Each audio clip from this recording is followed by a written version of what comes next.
Hey guys, how's it going? Just doing a little test here to see what is working and what is not. Welcome to the September 20th, Wednesday morning coffee show. Um,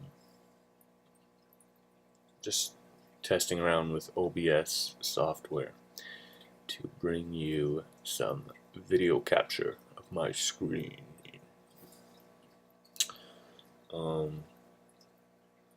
So yeah, I think that's working. So let's roll with that. Okay, so we got our coffee, we got the morning. It's time to start the show, baby. So I had an idea to just kind of find, or go on a different website every morning, find a good article, and then read it, watch it, give my 2 cents on it, and yeah, so let's do it. Watch. Hillary slams Trump's UN remarks as dark and dangerous. I don't even know what's going on here, so let me take a look. Appearing on The Late Show with Stephen Colbert on Tuesday night, Hillary Clinton took the opportunity to rip President Trump for his remarks at the United Nations vis-a-vis North Korea, which she called dark and dangerous.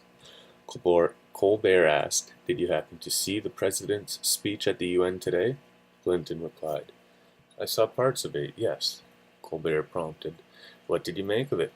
Clinton then launched into her condemnation. "I thought it was very dark, dangerous, not the kind of message that the leader of the greatest nation in the world should be delivering.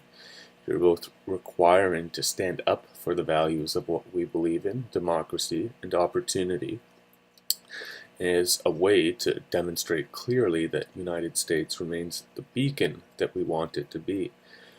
Well, of course, when you face dangerous situations like what is happening in North Korea, to make it clear, your first approach should always be diplomatic." What I'd hoped the president would have said was something along the lines of, "We view this as dangerous to our allies, to the region, and even to our country. We call on all nations to work with us to try to end the threat posed by Kim Jong-un, and not to call him Rocket Man, the old Elton John song, but to say it clearly, we will not tolerate any attacks on our friends or ourselves. But you should lead with diplomacy. You should lead with the commitment to try to avoid conflict however you can." I'm just going to stop it right there.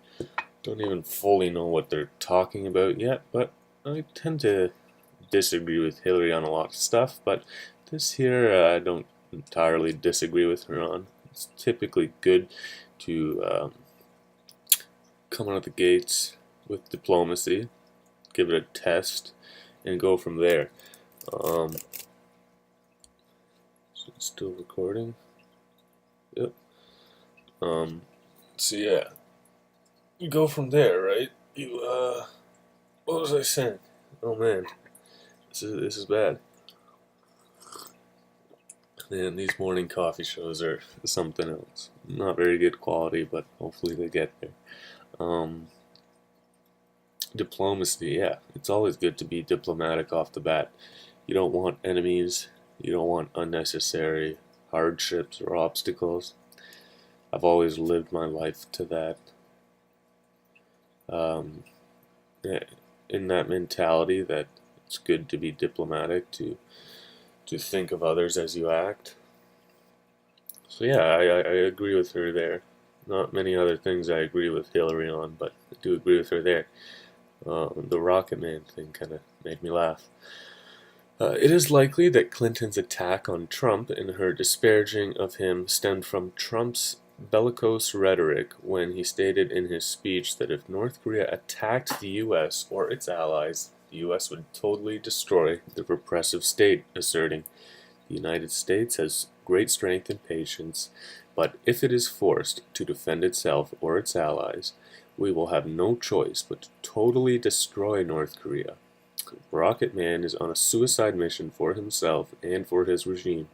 The United States is ready, willing, and able, but hopefully this will not be necessary. That's what the United Nations is all about. That's what the United Nations is for. let's see how they do it.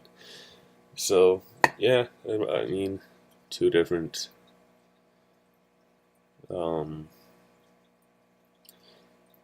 positions, I guess you could say, on the topic. Donald Trump looks like he comes in with a little less tact, calling him Rocket Man and throwing names out there. Probably not the most diplomatic words or actions. That being said, we kind of know at this point that Donald Trump is not the most diplomatic person. He's a little inflammatory. I think he kind of thrives off of the off the cuff word speak, and I don't think he cares as much to be diplomatic because he wants people to be more reactionary to him. And when he's being diplomatic, I think that's harder for people to do. So, yeah, difference of opinions. I kind of agree with Hillary here that being diplomatic can never hurt, especially when dealing with kind of a wild card, you could say. But that being said, we all know who Trump is by now. Doesn't surprise me that he said that. So, how ironic that Hillary is savaging Trump for his rhetoric. In July 1993, after North Korea, looks like a typo, renounced adherence to the Non-Proliferation Treaty, Bill Clinton stated of North Korea, "We would overwhelmingly retaliate if the North Koreans were to ever develop and use nuclear weapons. It would mean the end of their country as they know it." As Paul Kengor writes in The American Spectator, leftists are fine when it's their guy issuing ultimatums. I was at the Center for Strategic and International Studies, a nonpartisan think tank with a good balance of Republicans and Democrats. Right off the bat, I like that introduction. It's always good to kind of cross-pollinate ideas, and I think we're living in one of the most segregated ages in history. We are more age segregated than ever from school and all sorts of things. We're very economically segregated. We don't really spend time with people outside of our economic means. It doesn't make sense, but I think you know what I mean. If we don't really spend time with people outside of our class, so to speak. So this increased segregation, I think, is ultimately leading to lower quality people. I think we need to interact with people of different ages, of different ethnicities, of different socioeconomic statuses, of different intelligence levels. I think this stuff really makes us stronger, better people. So I really like that there's a good balance of Republicans and Democrats, more left-leaning and right-leaning thinkers. It's always good to have opposing thinkers come together and brainstorm, as long as it's not violent.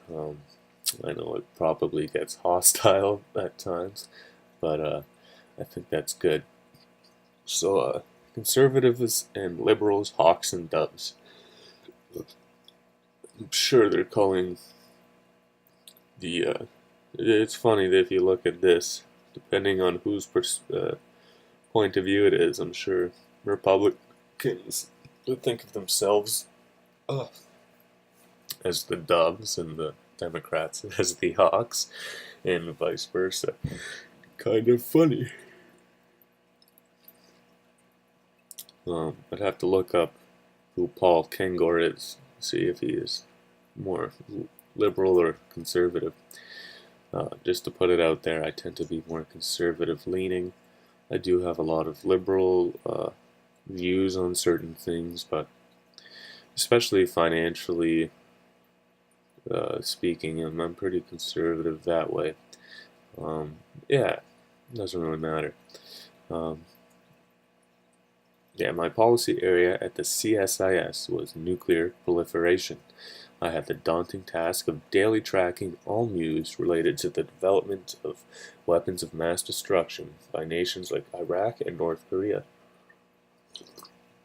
And I'll always remember the response of Democrats and liberals to Clinton's bold threat.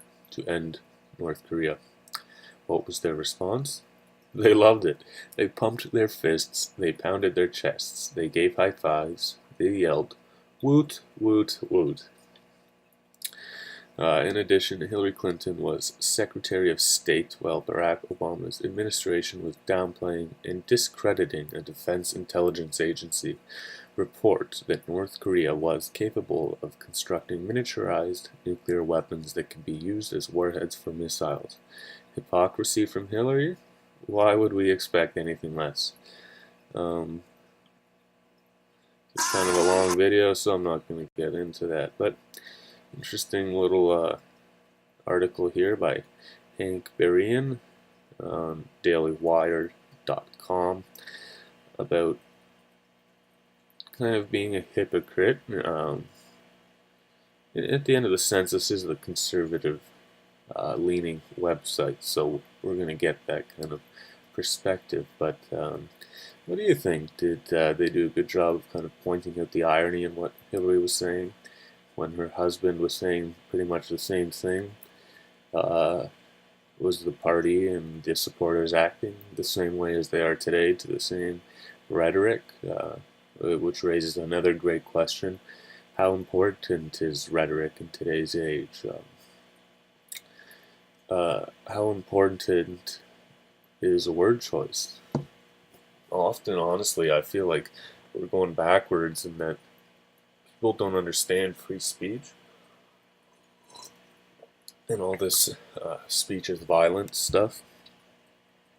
It's kind of a scary direction it's going, to be honest. I don't think it's a great thing.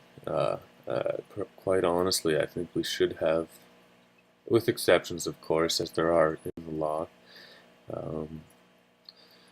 we should have the right to express ourselves verbally. We should be able to say things even if we disagree with people or piss them off a little bit. I think that's okay.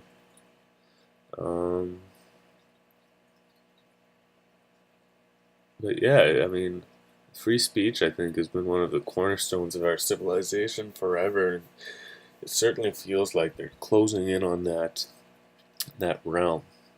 It's becoming more and more taboo to say certain words, and people, maybe even if they do feel that they will continue to use those words, there's a certain social pressure around language. It's an interesting phenomenon. It's more so noticeable now than ever in my life, at least. I don't know if this is a cyclical thing, if this is kind of a, I don't know if you guys know about the fourth turning. If not, look it up. It's pretty interesting.